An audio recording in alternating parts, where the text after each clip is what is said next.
Hello and happy Friday. The S&P 500 has gone right about nowhere this morning in the early going as I record this. Now, like a lot of people, I'd love to see it close higher today and on a strong note, but that may not be in the cards ahead of tech earnings. Let me explain. The big money is resetting. They know that tech is going to rock just like we do, but they also know that the investing public is increasingly less likely to put up with the shenanigans. So they've got to find a new way to fleece them. Excuse me. Ply their trade. Yes, we have to be correct around here. So stay focused. The more you understand the path you are taking, meaning the stocks you buy, the strategies and tactics you use, the harder you make it for Wall Street's merry marauders to separate you from your money with short-term earnings-related volatility and gains. Remember, investing isn't a competition like most people think. It's a journey that you take one smart move at a time over time. Here's my playbook today. Number one, Palantir. The institutions know what's coming. Do you? Now, I have told you for a long time that if you want to be a successful investor and with the markets, it is important to do what Wall Street does, not what it says. Well, guess what they have been doing? Exactly. Take a look at a chart in the written version of the 5 with Fitz today. Institutional ownership in Palantir has now pushed past 51% and it's rising. The question is, do you own enough shares?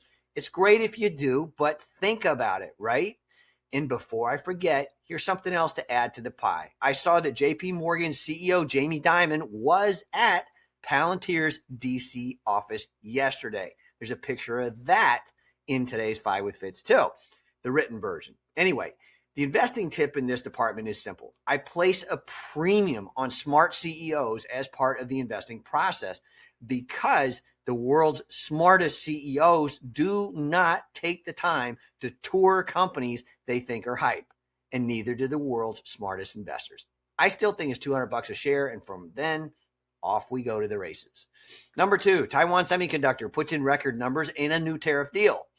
Now, the U.S. and Taiwan Semi have just struck a deal, the U.S. and Taiwan actually, have just struck a trade deal that cuts tariffs on Taiwanese goods to 15% in exchange for a $250 billion with a B dollar push to expand semiconductor investment in the United States. Cool beans. Taiwan Semi, meanwhile, posted another record quarter with profits up 35% and revenue topping expectations as AI chip demand stayed red hot. Now, if memory serves, this marks the 8th consecutive quarter of year-on-year profit growth. So much for all the bubble babblers. AI advanced chips are at 7 nanometers and below, made up 77% of wafer revenue, while high-performance computing, think AI servers here, accounted for more than half of total sales. Again, so much for the bubble babblers. The thing you want to focus on as an investor is the same thing I'm focused on.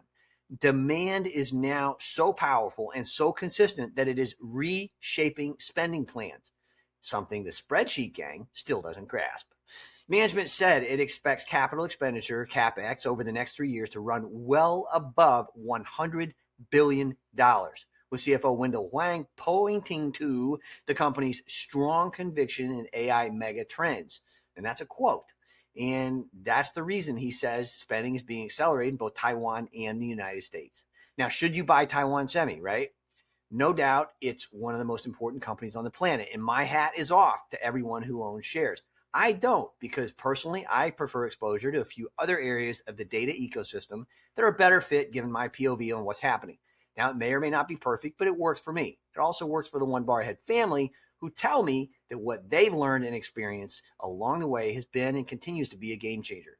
So if you're covered, excellent. Most investors are not. Keith's investing tip in this department is very, very simple. Most investors are still applying the same tired old analysis, especially when it comes to AI, but they're expecting different results, which makes no sense whatsoever. If you want to be a better, more consistent and effective investor, then be one, doggone it. Number three, from Bezos to back of the line, Amazon's $475 million reality check. Now, I have a very simple cardinal rule when it comes to money. All investments involve risk, but not all risks are worth the investment. It seems Amazon is learning that the hard way. The company took a $475 million stake in Saks that was meant to open the door to luxury retail and physical commerce, but which is now, quote, effectively worthless as Saks slides into bankruptcy. Now, Amazon says Saks burned through hundreds of millions of dollars in under a year and is now restructuring debt in a way that pushes Amazon to the back of the repayment line. And the company's grousing about that. Heaven forbid, oh my goodness, call me crazy. But even billion-dollar balance sheets bleed, folks, just like the rest of us when we make mistakes. I don't think it moves Amazon's needle from an investing perspective because they can probably absorb the loss with interest on the checking account, so to speak.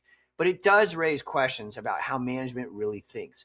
Jassy is no Bezos, a point I've made many times over. 4, more evidence money is like water and flows to where it's treated best. This intrigues me, and it's par for the course. Mitsubishi has agreed to buy $7.5 billion of U.S. shale gas and pipeline assets, citing, get this, rising power demand from data centers, manufacturing, LNG exports. Reinforces what I have been telling you for over a year now. Nuclear energy may be great for AI data centers someday, but the more immediate path to profits for smart investors is natural gas. And of course, I've got 2 choices in mind, both of which are rocking rock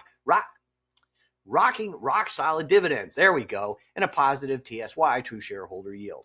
Now, most investors, and a lot of professionals for that matter, focus solely on yield exclusively. But my research shows that companies with higher and positive TSY growth are the better bet, especially when it comes to income, which is why I tend to buy them over just the simple high yielders. Now, I hope you're tracking this in your own portfolio and you understand the distinction. If not, you know where to find me. Keith's investing tip. People get so focused on the forest that they often miss the trees, especially when it comes to the role income investments play over time. And contrary to what many believe, dividend investing doesn't have to be like watching paint dry. Personally, I love it. All right, number 5, Tesla. It is great to have company. Now, I wrote to you yesterday about Tesla, and my remarks struck a chord. It seems I'm not alone. Uncle Ron is an Uncle Ron Barron, billionaire Ron Barron, has made $8 billion on Tesla since 2014, and apparently personally holds 40% of his portfolio in Tesla stock. Now, I personally don't hold 40% of mine in Tesla stock, but the point is that it's something you want to pay attention to. Keith's investing tip, super simple, applies here. Buy the best, ignore the rest. Bottom line today, people want everything in the world except accountability. Now, like it or not, most investors fail because they lack a proven long-term strategy needed to overcome short-term noise, fear, emotions, and so on. So be accountable. Your portfolio will thank you. As always, let's finish the week strong and make it a great day. Thank you for watching. You got this, I promise. And I will see you Monday. Cheers.